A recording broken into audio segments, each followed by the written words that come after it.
Hi y'all, welcome to my channel. This is Fact or Fiction on the film Get On Up, a biopic by the legendary James Brown. A PG-13 film about a man like the legendary James Brown sounds a bit much challenging.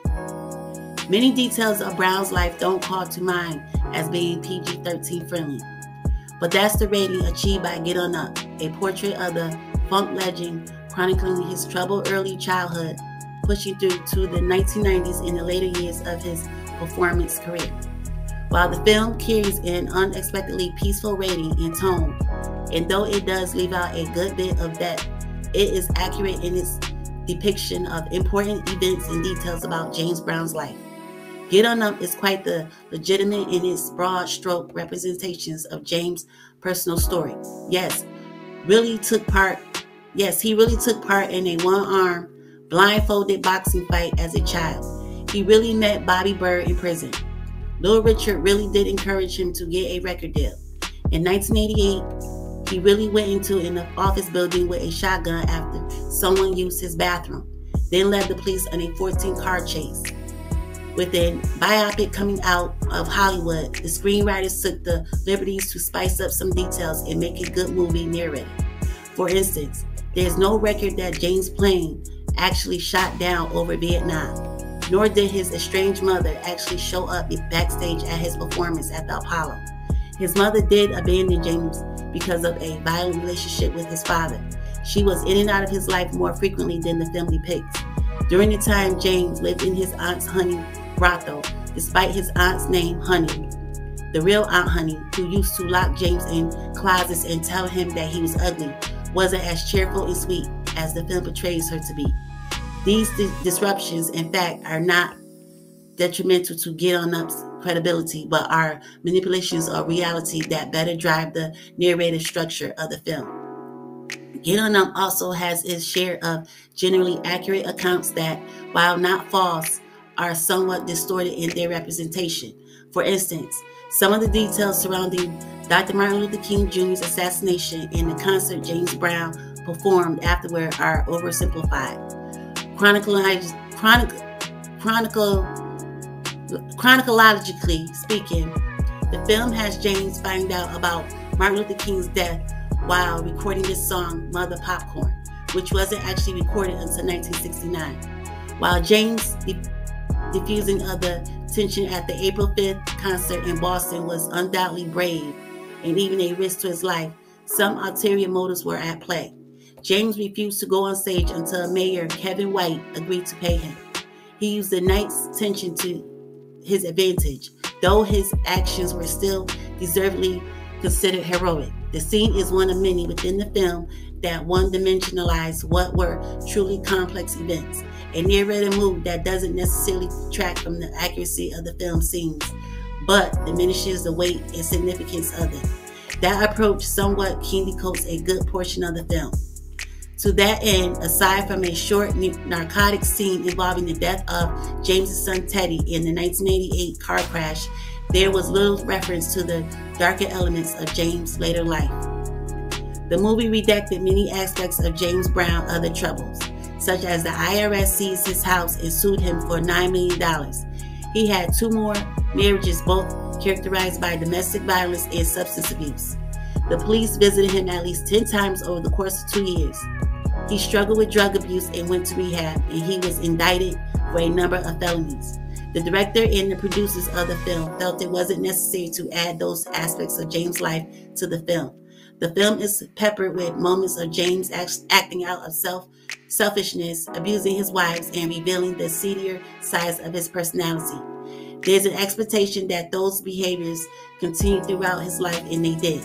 To be frank, that's the most horribly celebrated part of James' life with American culture. Director Tate Taylor said to the Washington Post, "I want an audience to see what this man did, what his real legacy is, and what it meant to the African American race. I really want younger people and even older people who love the music they're listening to today to realize that it would not be here if it weren't for James Brown."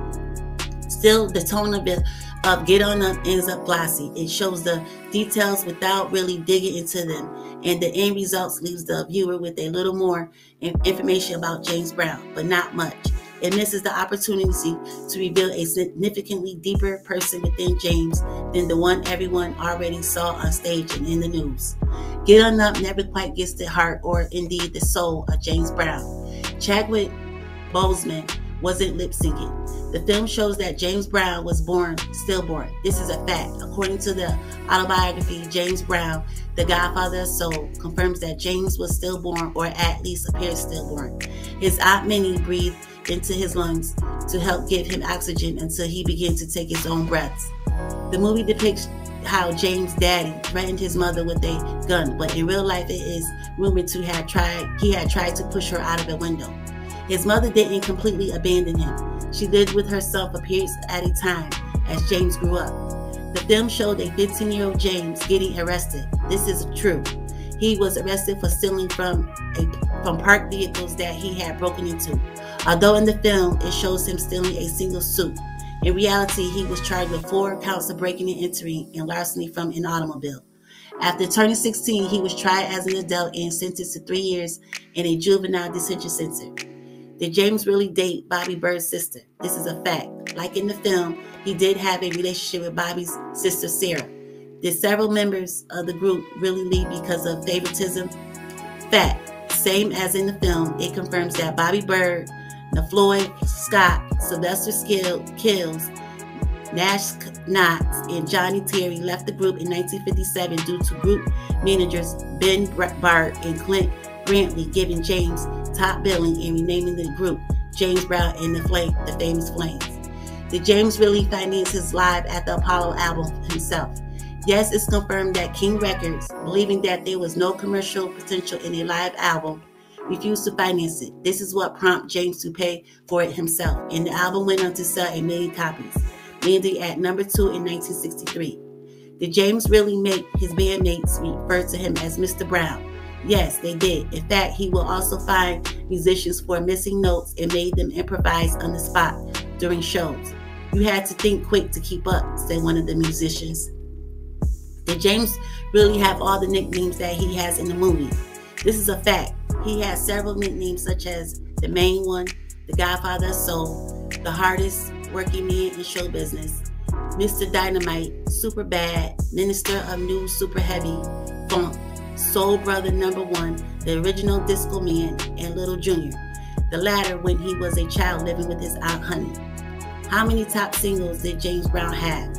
Over the course of his recording career, James had 7 songs crack the top 10 on Billboard's Hot 100, including Papa's Got a Brand New Bag, I Got You, I Feel Good, It's a Man's World, Cold Sweat, Living in America, Say It Loud, I'm Black and I'm Proud, and I Got the Feeling. How many wives did James have? The Get On Up film features 2 of his 3 wives, including his first wife, Velma Warren. They were married from 1953 to 1969, and his second wife, Deidre Dee Jenkins, from 1970 to 1981. His longtime spouse, Adrienne Rodriguez, from 1984 to 1996, who he was still married to in 1993 when the movie's timeline ends, isn't included in the film. Not long after the death of his third wife in 1996, James hired Tommy Ray Heine as a background singer, and the two soon began to date. They had a wedding ceremony in 2002, which would have resulted in James' 4th marriage, but the nuptials weren't married under South Carolina law because Tommy Ray Heine was still married to a man from Bangladesh who she helped acquire a green card. It's also a fact that the Reverend Al Sharpton was one of James Brown's managers. This was also not mentioned in the film. Okay, now, I'm going to give my own thoughts and opinions on the film. I haven't watched this movie in a really long time because I really didn't think it was a good adaptation of James Brown. For number one, I didn't think that they had the right actor who played as him. Then I think that they could have went more in depth about James' life. Tell me what y'all think. All right, y'all. Thanks for watching. Please like, share, and subscribe.